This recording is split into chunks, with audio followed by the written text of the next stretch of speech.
guys, welcome back to my channel. I am Binti Malu, and if you've never seen a video from me, hello! How are you? And I'd appreciate it if you stick around and just maybe watch other videos of mine that might interest you. And then if you like my content, go ahead and hit the subscribe button below so we can all be part of the Binti Malu squad, Binti Malu family. Still trying to think of a name for it, but oh, sorry. We're gonna come up with a name in the future because right now it's just a small community, so okay. Anyways, today's video I am going to be sharing 10 of my favorite podcasts. Most of these podcasts are by TED Talk, and the other ones are from Optimal Living, Optimal Daily Living, the personal development podcast, and then there's one from The Science of Happiness. So English is never my language. So with no further ado, let us jump into the 10 podcasts that I enjoy. Alright, so the first one is called Brain Changing Benefits of Exercise by Wendy Suzuki, who happens to be a neuroscientist. And she talks about how exercise is good for you and stuff like that. Obviously, you guys know I don't like exercise, but I like this and it motivated me to exercise, which I tried a few times and I'm going to keep on trying.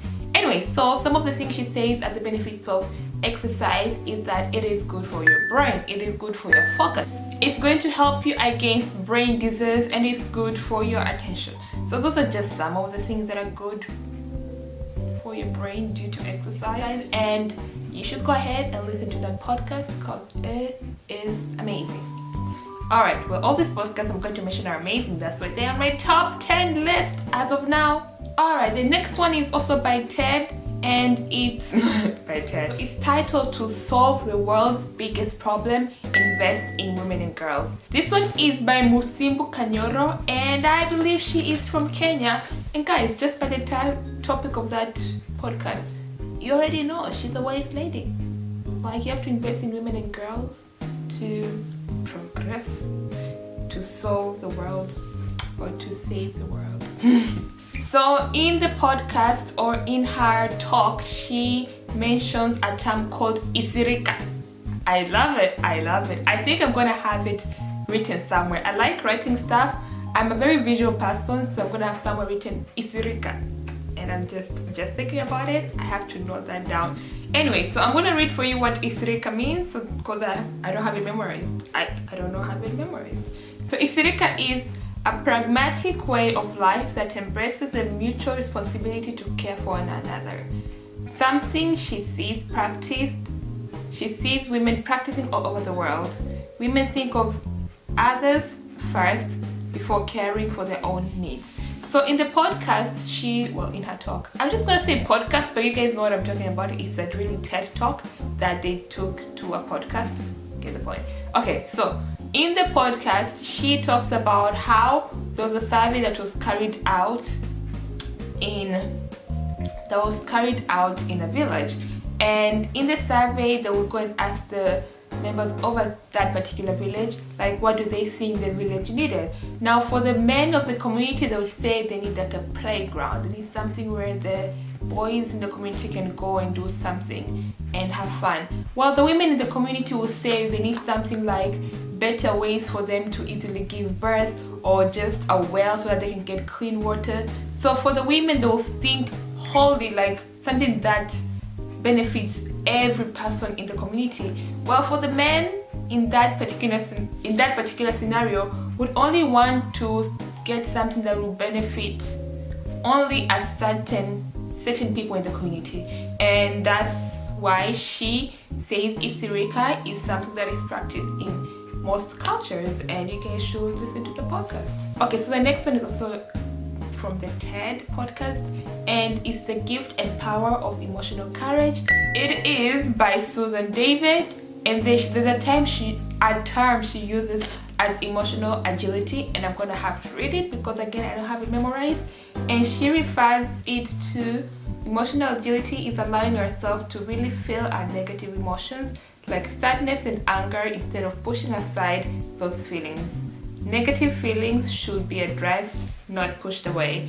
And most of the talks we hear are usually talking about how you should be more positive and look at life positively, but nobody really tells you to embrace the negative aspect in your life. So just because of that, I tended to be drawn to this podcast. So check it out.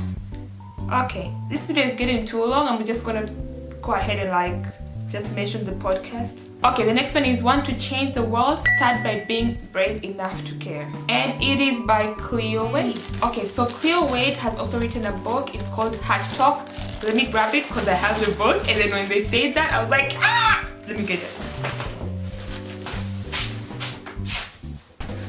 Okay, and I'm back. So, here's the book by Cleo Wade. Heart Talk. By the way, Target, you should sponsor me if you like, because a lot of times my books have your Target sign.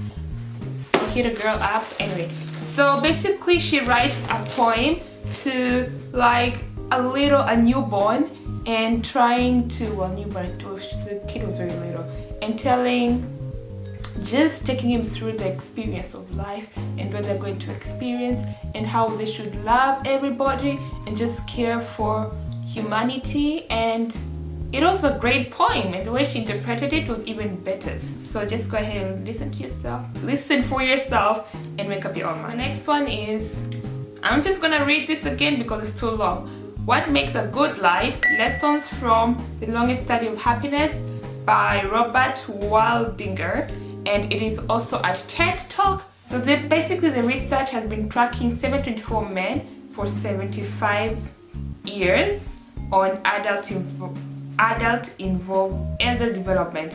And although this point to the question that said 80% of the millennial, their major goal was to, well, I'm gonna let you guess this, but I'm gonna give you the options. A, get married. B, getting rich. C, having children. D, eat healthier. And you just have to wait till the end of the video for me to reveal the answer of this. But what do you think the answer was? Let me know in the comment section. Actually, I'm gonna have a poll somewhere on top here so that you guys can vote on that. But let me know what you thought the answer was. And it was a really interesting study, and he breaks down what the secret is to happiness based on that study, and you will be impressed. You will be literally impressed by what the secret is. So go ahead and listen to that. Okay, so I feel like this video is already too long at this point, so I'm just gonna break this into 2 parts, and I'm gonna have the next part in a day or 2. If this goes up on Friday, it's gonna be up on Sunday, so stay tuned for part 2 of my favorite podcast.